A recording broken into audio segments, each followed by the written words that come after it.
to Fish on Fridays. I'm Al McCauley, and today I want to talk to you about a saint that the Catholic Church remembers every August 14th. Now, when he was born in 1894, he was called Raymond Kolbe, but you know him better today as Saint Maximilian Kolbe. And just as an aside, August 14th, which is his feast day, also happens to be my older brother Steve's birthday, so simple shout out to Steve. But let's back up and look at this great man. What a courageous man. As I said, he was born in 1894. He was a Polish Catholic man, and he entered the Franciscan order, was ordained a priest, and he became a missionary priest. And he was sent to Japan, where he would evangelize. And he was there for several years. And in his time there, he got a strong devotion to Mary and to the Blessed Sacrament, to the Eucharist. And those were the two hallmarks of his life that really drove his ministry and his missionary work. And it's really something that's going to, both those things, the Eucharist and Mary, are going to give him strength for the end of his life, for the thing he's probably most known for. Again, he was in Japan for several years, and at the outbreak of World War II in Europe, which was 1939, he went back to Poland, to home, and that's where he served as a missionary there. But he was shortly arrested after World War II started, and he was accused of arresting Jewish prisoners. And so he was sent to one prison and then eventually taken to Auschwitz, that notorious death camp in southern Poland. And while he was there, while he was imprisoned at Auschwitz, there was an escape where 3 inmates basically escaped from Auschwitz, and don't know how they got past the guards, but they did. And as a way to both punish and to serve as a deterrent toward other inmates for trying to do the same thing, the commandant said, I'm going to choose 10 random men, and you're all going to die. You're going to be starved to death. And when he went through the random names, he called one guy, and he was a 39-year-old Polish sergeant, and I'm gonna butcher his name, but I'm gonna try my best. It's Franciszek Gigionewek. Nonacek. Oh, it doesn't matter. I'm assuming Francis is his first name. But anyway, 39-year-old man, and he shouted, when his name was called, he shouted, please, I have a wife, I have kids. And out of compassion, out of absolute sympathy for this man, Maximilian stepped forward and said, I will take his place. And so the commandant agreed and switched places. It let Maximilian go in his stead to the prison where he would be starved to death.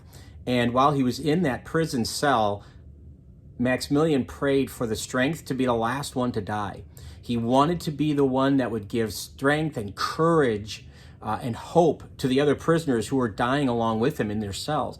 And so he would read to them. Well, he had many passages memorized as a priest from the Bible, so he would quote the Bible to them. He would lead them in songs. He would lead them in prayer, and he would try to buoy their spirits and give them hope as one by one they succumbed to this torture of being starved to death, which, by the way, is, from what I understand, an incredibly slow and painful way to die. But he prayed, as I said, to be the last. And after a while, when it was clear that he wasn't dying, the guards who wanted the space, allegedly or apparently, for other prisoners, killed him with a lethal injection. And so he is remembered as a martyr for the faith because of the manner of his death and the manner of giving himself up so that the other man might live.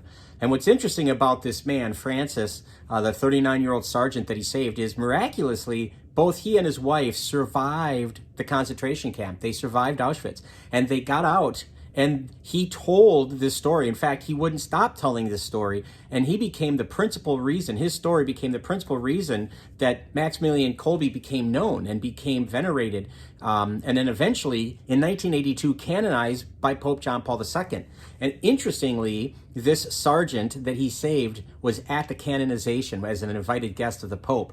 So he got to see his hero, his savior, if you will, his human savior, canonized. He was at that mass. What a celebration that must have been. For his part, this man went on to live his life as a lay missionary, and he spread the gospel when he could and how he could, but he also never ceased to talk about the great empathy and courage of Maximilian Kolbe. And he himself will die in 1995 at the age of 93. And You know, Maximilian Kolbe, there's a lot more I could say about him. Like I said, he had a strong devotion to the Eucharist and Mary. He has many, many quotes attributed to both of those things.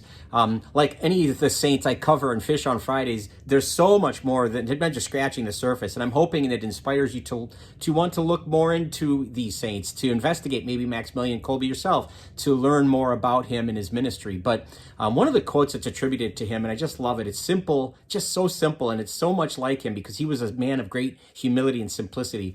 He said, "Don't ever forget to love."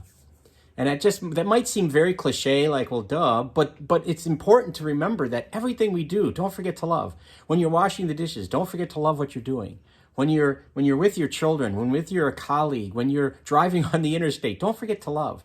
I think that quote, that phrase is just, boy, what a great sentiment to apply to our lives. I'm not saying it's always easy, but it's a great sentiment to think about and to have in our lives. But I can't help but also think a little bit about Maximilian when Jesus said, there's no greater love than to lay down your life for a friend. Boy, did Maximilian live that out by his willing exchange of his own life, his own mortal life for this of that man who he saved, who the father and the husband, Francis, the sergeant that he saved. So great man of courage, great man of empathy, and a great man of simplicity, and just somebody really good to know and to pray with and to pray to. So Maximilian Kolbe. If you'd like to share this content, that would be wonderful. We'd love it if you would subscribe to our YouTube channel, follow us on Facebook. But either way, please keep tuning in every Friday for Fish on Fridays. Until next time, please be good to each other and don't forget to love.